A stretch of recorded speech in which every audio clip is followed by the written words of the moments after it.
Hello students, welcome to online class of science. Today we start class 9th chemistry chapter 3 atoms and molecules. Learning objectives.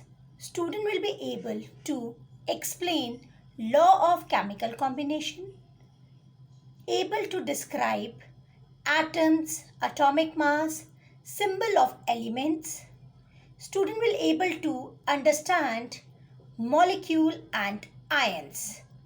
They are able to write chemical formula and calculate molecular mass of molecules and compounds. They are able to solve problems related to mole concept. Ancient Indian and a Greek philosopher have always wondered about the unknown and unseen form of matter. The idea of divisibility of matter was considered long back in India, around 500 BC. An Indian philosopher, Maharishi Kannad, postulated that if we go on dividing matter, we shall get smaller and smaller particles. Ultimately, a stage will come when we shall come across the smallest particle beyond which further division will not possible. He named these particles Parmanu and said that these particles normally exist in a combined form which give us various form of matter. By the end of 18th century, scientists recognized the difference between elements and compound and naturally became interested in finding out how and why elements combine and what happens when they combine. Anton Lavoisier laid the foundation of chemical science by establishing two important laws of chemical combination, that is law of conservation of mass and law of constant proportion. Law of chemical combination. The law of chemical combination are the laws followed by different chemical reactions. There are two basic laws of chemical combination. Number 1, law of conservation of mass and law of constant proportion. Law of conservation of mass states that mass can neither be created nor be destroyed in a chemical reaction. This means that during a chemical reaction, the sum of the masses of the reactant and the product remains unchanged. Means mass of the reactant is equal to mass of the product. This law is applicable to chemical reactions only and excludes nuclear reactions and other such reactions. Let us take an example. When a carbon reacts with oxygen, it will give the product carbon dioxide. Suppose 12 gram of carbon reacts with 32 gram of oxygen and the product of carbon dioxide was 44 gram. So as per the law of conservation of mass, let us do the sum of masses of all the reactant and product. We will able to see that 12 plus 32 is 44 in LHS side, whereas in RHS side it is also 44. So we can say that the sum of the reactant mass is equal to the product mass. So we will say that it will follow law of conservation of mass. Let us discuss another example. When hydrogen gas combine with nitrogen gas and give product ammonia. Suppose 6 gram of hydrogen gas combine with 28 gram of nitrogen and give the product 34 ammonia. So let us see, when we combine or sum up the reactant, that is 6 plus 28, it is equal to 34, which is equal to the mass of the product, that is 34. So LHS is equal to RHS. So we can say that it will follow law of conservation of mass. Law of constant proportion states that a chemical compound always contains exactly the same proportion of element by mass. This law is also known as law of definite proportions. It was given by Joseph Louis Post. Let us take an example. In a compound such as water, the ratio of the mass of hydrogen to the mass of oxygen is always 1 by 8, whatever the source of water. Thus, if 9 gram of water is decomposed, 1 gram of hydrogen and 8 gram of oxygen are always obtained. Similarly, we can say in the case of ammonia, where nitrogen and oxygen are always present in the ratio of 14 by 3 by mass. So whatever the method or the sources from which it is obtained. So we can say that in a chemical substance, the elements are always present in definite proportion by masses. The next problem faced by scientists was to give appropriate explanation of these laws. So the British chemist John Dalton provided the basic theory about nature of matter. His theory was based on the law of chemical combination. Dalton atomic theory provided an explanation of law of conservation of mass and law of constant proportion. According to Dalton atomic theory, all matter, whether an element, compound or a mixture, is composed of smallest particle called atom. The postulate of Dalton atomic theory: number 1, all matter is made up of very tiny particles called atom, which participate in chemical reaction. Second, atoms are indivisible particles which cannot be created or destroyed in a chemical reaction. It means the second postulate follows law of conservation of mass. Third postulate: atoms of a given element are identical in mass and chemical properties. Fourth, atoms of different elements have different mass and chemical properties. Fifth, atoms combine in the ratio of small whole numbers to form compounds. Sixth, the relative number and the kind of atoms are constant in a given compound. This is also follow law of constant proportion. What is atom? Have you ever observed a Manson building walls? From these walls a room and then a building. So what is the building block of huge building? Yes, the building block of a wall is bricks. So what is the building blocks for an anthill? Yes, it is a small grain of sand. Similarly, we can say that the building block for all matters are atoms, the smallest particle of a matter that take part in a chemical reaction. So, how big are atoms? Atoms are very small. They are smaller than anything that we can imagine or compare with. So let us discuss the characteristics of an atom. Atom is the smallest particle of a matter. All the elements are made up of tiny particles called atoms.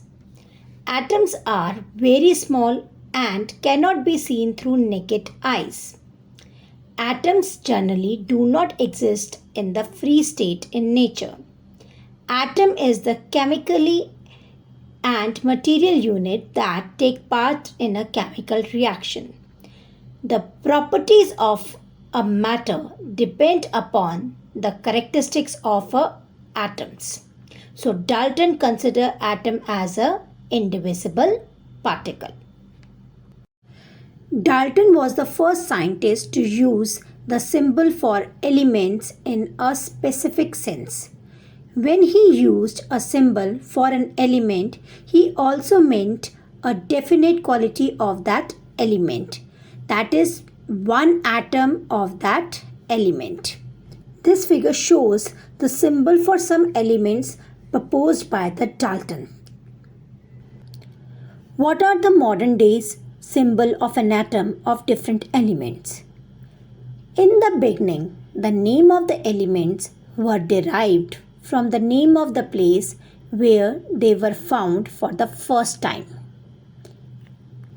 For example, the name of copper was taken from Cyprus. Some names were taken from specific colors. For example, gold was taken from the English word meaning yellow. But nowadays, IUPAC, International Union of Pure and Applied Chemistry, is an international scientific organization which approves name of element, symbols and units. Many of the symbols are the first one or two letters of the element's name in English.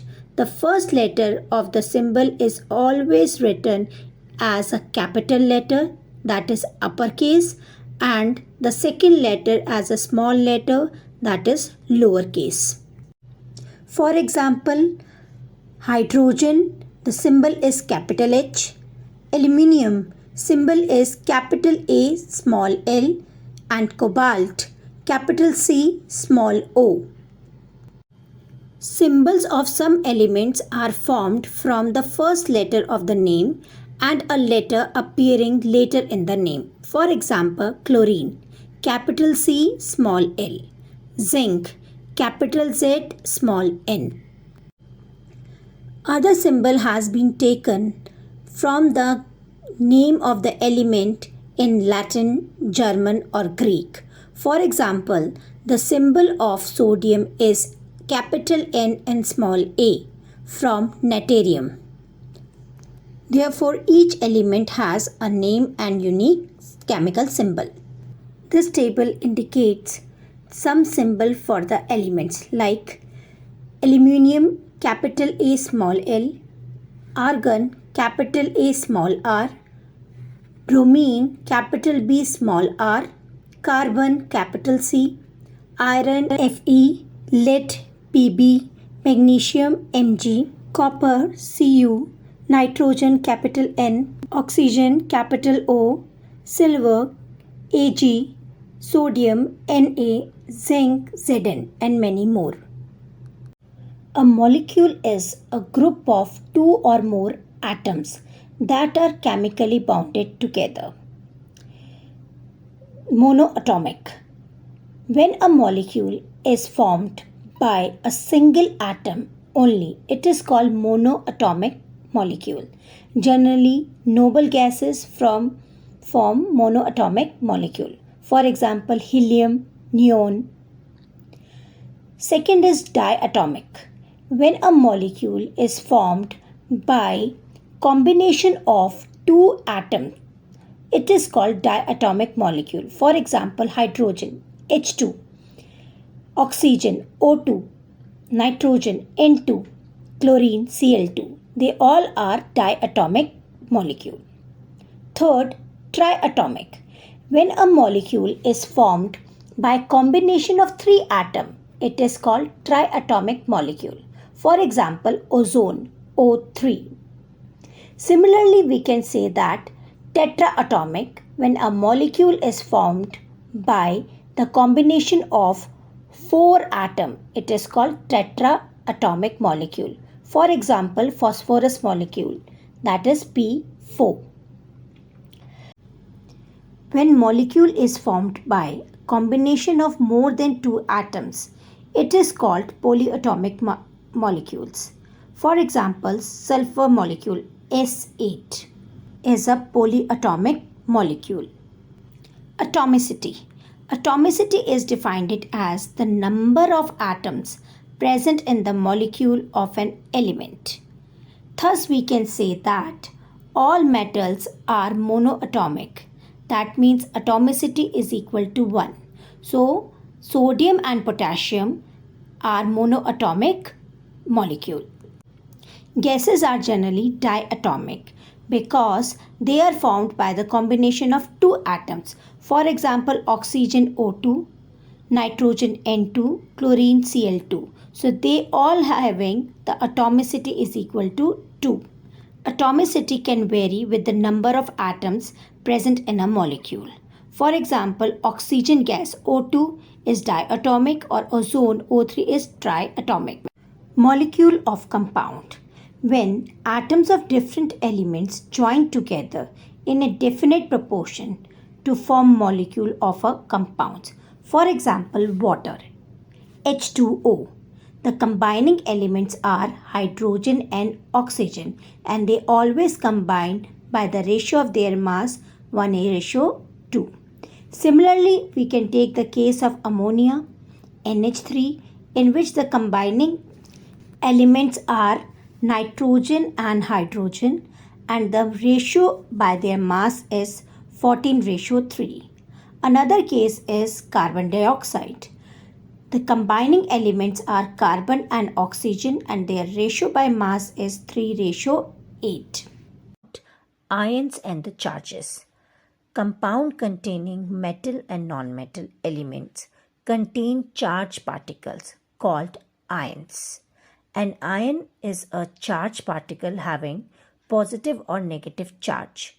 A positive charge ion is called cation, and the negative charge ion is called anion. Let us discuss some common ions and the charges. For example, if we are going to take or talk about cations, sodium, potassium, silver, copper, magnesium, calcium, zinc, iron, these all are positive charge cations carrying a charge +1, +2, +3. Similarly, we have a hydrogen, H positive, hydride, H negative, which is an anion. So negative charge particles are known as anion. They also must having some charges -1, -2 and -3. So chloride is Cl negative, bromide is Bn, Br negative, iodide is I negative, oxide is 2 negative. Next we have a third column that is related to the polyatomic ions. The polyatomic ion is known as a group of ions which carrying a charge. For example, ammonium. The symbol of ammonium is NH4 and it carry a positive charge. Hydroxide, OH is the symbol and carry a 1 negative charge. Nitrate, the symbol is NO3 carrying 1 negative charge. Hydrogen carbonate, HCO3 is a symbol and carry a 1 negative charge. Similarly, carbonate, sulfite and sulfate carrying 2 negative charges. Now let us discuss the chemical formula. The symbolic representation of a compound is said to be a chemical formula. The chemical formula considers the net charge of the individual ions in the formula. The charge of the individual ions determines the valency and also determines how many ions of a particular kind will take part in the interaction. For writing a chemical formula, we have to remember few points. Number 1, write the symbol or the formula of the elements or ions so that the symbol of the metal or positive ion is on the left side and the symbol or formula of the non-metal or negative ion is on right side. Second, write the charges of the element or ion below the symbols.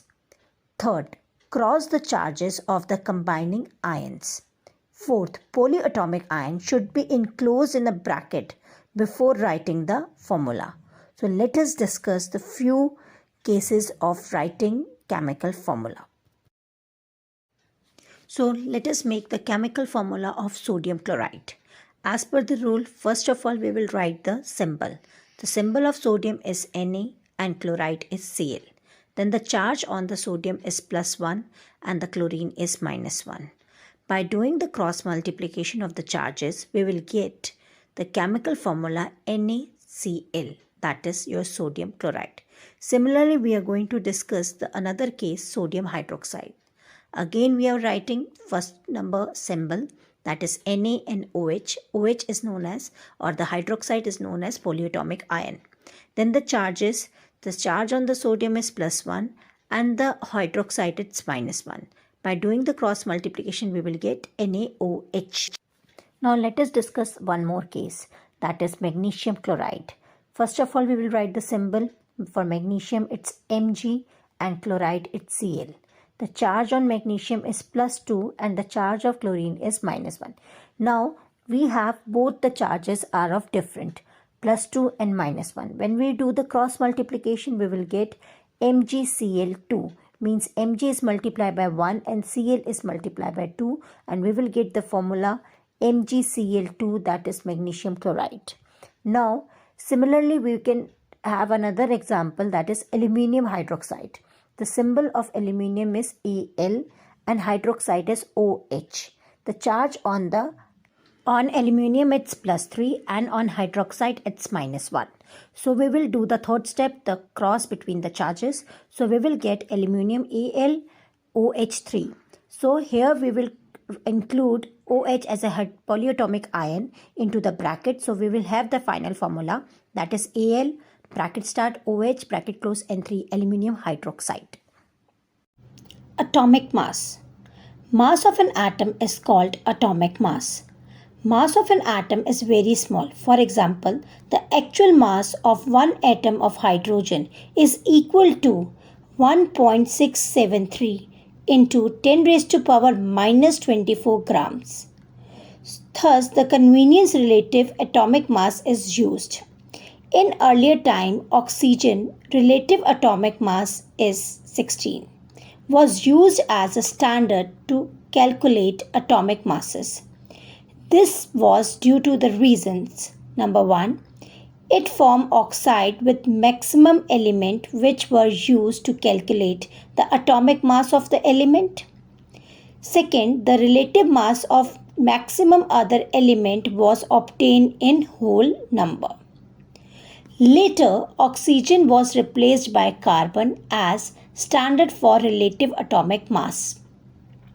The mass of one atom or carbon atom is taken as 12U, where U is atomic mass unit. Thus, 1U is equal to 1 by 12 of the mass of the carbon atom. So, atomic mass of an element for a specific source is the ratio of the average mass per atom of the element to 1:12 of the mass of the atom of 12 carbon. For a molecule, molecular mass is used, which is the sum of the mass of all the atoms present in a molecule.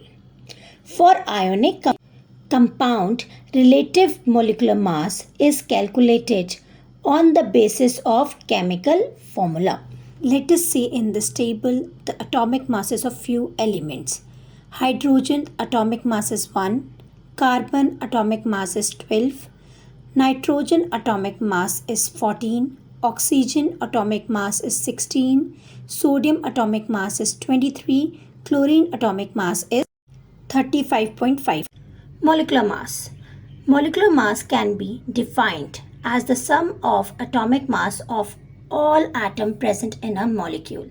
The unit for atomic mass was AMU, as the values are only summed up. Later the units AMU, that is atomic mass unit, was replaced by mass U to eliminate the terms atoms or molecule, hereby providing a unit that is same for representing and calculating mass of atom and molecules. To calculate molecular mass, following steps to be followed. Number 1, identify the formula of a compound or a molecule. Number 2, using the formula to determine the number of atoms present in each element or for compound or molecule. Number 3, multiply the atomic weight of each element with the number of atoms of that particular element. Let's take an example of hydrogen gas molecule. To calculate the molecular mass of H2, first we have to identify the number of atoms. The number of atoms present in H2 is 2 and the atomic mass of hydrogen is 1. So in the next step, we multiply number of atoms of hydrogen into atomic mass of hydrogen. So answer is 2U, whereas U is the atomic mass unit. Let us take another example to need to calculate molecular mass of chlorine gas Cl2. So the number of atoms present in chlorine Cl2 is 2 and atomic mass of chlorine is 35.5. So we multiply 2 into 35.5 and we will get 71U, where U is a atomic mass unit. Now let us calculate the molecular mass of carbon dioxide, CO2. So there is a presence of two different kind of atoms in a CO2 carbon dioxide. In this we identify that in carbon dioxide there is one atom of carbon and two atom of oxygen. So we multiply number of atom of carbon into its atomic mass. So atomic mass of a carbon is 12, whereas atomic mass of oxygen is 16. So we multiply 1 into atomic mass of carbon 12 and number of atom of oxygen, that is 2, multiplied by 16 atomic mass of oxygen. On multiplying and doing addition, we will get 12 plus 32, that is 44U. So molecular mass of carbon dioxide is 44U. Mole concept. 1 mole of any molecule, atom, ions is always equal to the number of atom present in 12 gram of carbon 12 isotope. 1 mole of anything, atom, molecules or ions is always equal to 6.022 10 raised to power 23 in number. This 6.022 10 raised to power 23 is named as Avogadro number after the name of Italian scientist Amedeo Avogadro. It is always denoted by capital A naught or Na. Mass of 1 mole of a particular substance is always fixed. So we can say that 1 mole of an atom or molecule has mass numerically equal to atomic or molecular mass respectively. Mole concept is used, or it is related to mass of an atom is equal to molar mass divided by Avogadro number. Or we can say that number of moles is equal to given mass upon molar mass. If we have to calculate number of particles, it should be equal to number of moles multiplied by Avogadro number. That means given mass upon molar mass multiplied by Avogadro number. Let us solve one numerical to calculate number of moles. 9 gram of water. So given mass of water is equal to 9 gram and the molar mass of water we need to calculate. So we calculate molar mass of water is equal to 18. So number of moles is equal to given mass upon molar mass. So given mass is 9 gram and molar mass is 18 gram per mole. So we will have 9 divided by 18 is 0.5 moles. Similarly, you can calculate number of moles of carbon dioxide and ammonia. In this video, we have covered topics like laws of chemical combination, atoms, molecules, ions, and their charges. Also discuss the formula, how to calculate molecular mass and mole concept. I hope this video helps you in understanding the various concepts of this chapter. Thank you for watching the video.